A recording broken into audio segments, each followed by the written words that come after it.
Area के हाई हम बड़का रहीस जी का करी है रे भाई दरोगा पुलिस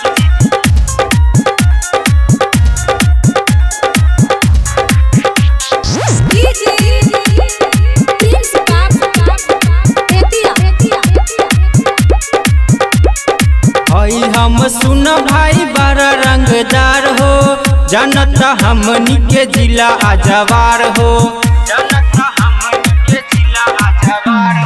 हई हम सुन भाई बड़ा रंगदार हो, जनता हमनी के जिला आजवार हो।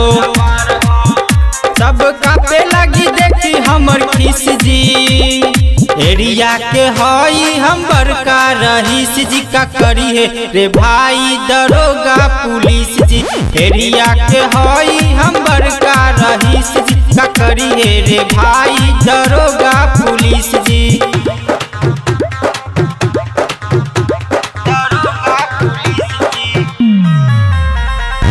Recording by Peehu music Darbhanga.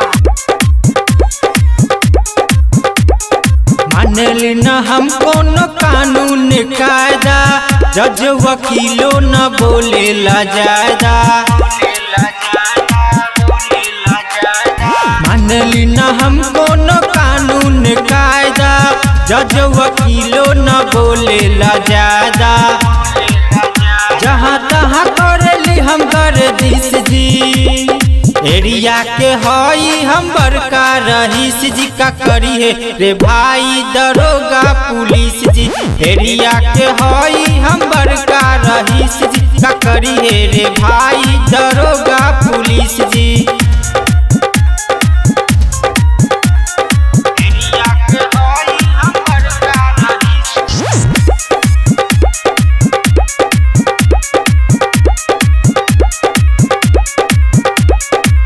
करली पूरा शहर में रंगदारी, लेके लौंडा आगाड़ी पछाड़ी।